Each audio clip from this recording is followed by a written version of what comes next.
Prof. Burhan, tapi apa alasannya? Banjir dan kemacetan yang justru menjadi persoalan krusial malah justru ada di posisi ketiga dan keempat dari hasil survei Anda. Memang ekonomi sedang tidak baik-baik saja, Aditya ya. Dan tadi saya sebut ya, menurunnya kelas menengah, efek COVID yang belum tuntas, kemudian terjadi informalisasi pekerjaan. Jadi banyak sekali orang yang bekerja di sektor formal, kemudian mengalami PHK, kemudian akhirnya bekerja di sektor informal, di mana keamanan ekonomi sangat kurang, dan akibatnya mereka butuh solusi jangka pendek kan gitu. Nah, memang isu-isu urbannya masih ada, disebut nomor 3, nomor 4, nomor 5, survei indikator menemukan isu banjir masih besar, isu kemacetan juga masih cukup lumayan, double digit, penanganan sampah, polusi udara nomor 6 ya. Jadi isu-isu itu masih, tapi poin saya sepertinya para calon itu mengabaikan isu jangka pendek berkaitan dengan masalah ekonomi karena mengira Jakarta masih disibukkan dengan urusan urban, padahal bukan hanya masalah urban yang dihadapi oleh warga Jakarta. Jangan lupa 71% ini data ya. Orang Jakarta tinggal di gang-gang, Aditya. Jadi tinggal di lorong-lorong gitu. Itulah warga Jakarta yang kelas menengah bawah yang sayangnya kurang begitu didengar dalam konteks elektoral. Baik, kita ke Pak Yayat. Pak Yayat, ini kan menarik ya, yang disampaikan Prof. Burhan justru yang muncul adalah permasalahan ekonomi. Kita ngomongin banjir dan kemacetan justru berada di poin ketiga dan keempat. Anda melihatnya dari pengamat tata perkotaan ini seperti apa?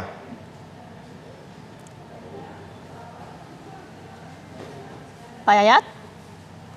Oke, nampaknya kita terkendala komunikasi. Kita sebelum menuju ke Pak Yayat, kita menuju dulu ke Mas Jayadi ya. Mas Jayadi, kalau tadi kita sampaikan atau disampaikan oleh Prof. Burhan bahwa kalangan kelas menengah ini menurunnya cukup drastis sekali. Tapi apakah ini akan merubah perspektif mereka, akan merubah sikap politik mereka terhadap pilkada nanti? Atau gimana? Pertama, temuan Mas Burhan itu sama ya dengan LSI. Memang masalah pertama itu soal ekonomi, harga barang kebutuhan pokok, lalu soal lapangan kerja dan soal kemiskinan gitu. Baru yang berikutnya adalah banjir dan macet, kemudian sampah dan soal-soal pendidikan gitu. Tapi sebetulnya kalau kita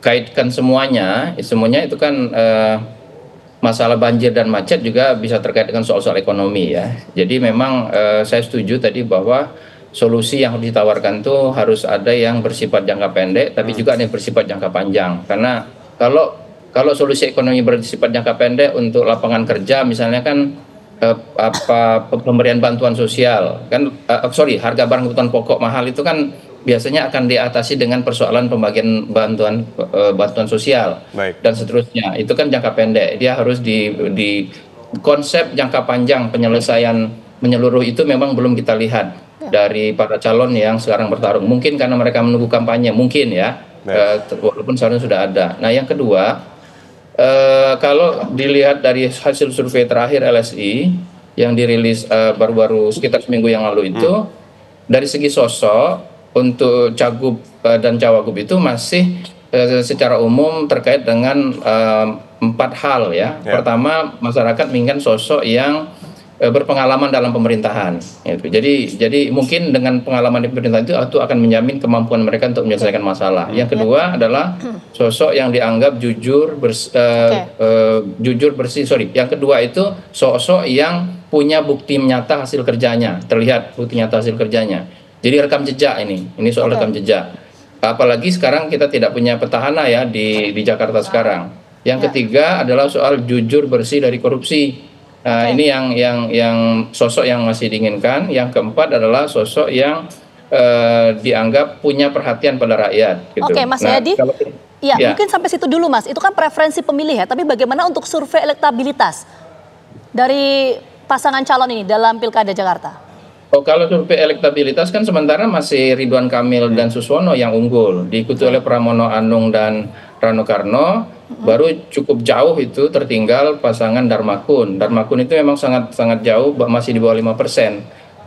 Sedangkan antara RK Suswono dan Pramrano jaraknya masih cukup jauh ya, masih hampir 20%-an, tetapi sementara unggul. Namun kalau kita lihat data-data ini masih mungkin terbuka, masih mungkin terutama Pramrano untuk lebih kompetitif berhadapan dengan Ridwan Kamil Suswono kalau mereka bisa memperhatikan sejumlah hal yang mempengaruhi peta elektabilitas saat ini. Baik Mas Jayadi, ini kan kita lihat angkanya begitu jauh ya antara Ridwan Kamil Suswono dengan, kita ambil lah yang kedua nih, Pramono Anung dan Rano Karno, 51,8% dan 28,4%. Ini apa dasarnya sehingga angka dari Ridwan Kamil Suswono ini begitu tinggi sedangkan belum melakukan kampanye? Oh, mereka udah kampanye, cuman kan cuman belum kampanye resmi kan? Ya, betul. Ya, kita sebutlah sosialisasi. Pertama, Ridwan Kamil, RK Suswono itu sudah sosialisasi, sudah lama sosialisasinya. Jadi mereka unggul dari segi sosialisasi, itu satu. Yang kedua, seperti yang kita tahu terutama ya pasca Pilpres kemarin itu, ketika kita lihat peta elektabilitas Jakarta, selalu ada 3 nama yang bertengger di atas, Anies, kemudian Ahok dan RK. Artinya 3 orang ini sudah punya basis pendukung. Nah, karena Anies dan Ahok tidak ada, maka yang praktis yang lebih punya basis adalah Ridwan Kamil. Yang lain masih mencari-cari kan gitu. Itu alasan kedua. Alasan ketiga, popularitas Ridwan Kamil dibandingkan dengan 2 cagup yang lain jauh. Ridwan Kamil itu 93%-an dikenal warga Jakarta. Mas Pram baru 45%-an, sedangkan Dharma Kun baru 20%-an. Itu faktor yang mempengaruhi. Dan yang terakhir faktor ini para pemilih dari mantan gubernur yang ada sekarang, dari yaitu Anies dan Ahok itu, terutama Anies, itu sementara ini masih cenderung lebih banyak ke RK. Jadi faktor-faktor itu sementara membuat RK Suswono unggul. Baik. Oke, Mas ya, tapi begini, kalau kita melihat demografi warga Jakarta ini kan pemilih atau basis pemilih rasional ya. Mereka memilih pasangan calon itu berdasarkan popularitasnya atau visi misi kerjanya atau bagaimana Mas? Kalau berdasarkan survei Mas Yai? Popularitas itu kan pengenalan ya. Nah, kalau alasan memilih itu yang saya sebut tadi. Ada 4 atau 5 alasan memilih calon. 1, yang terlihat berpengalaman di pemerintahan. Yang kedua, yang dianggap jujur bersih dari korupsi. Yang ketiga, yang punya rekam jejak.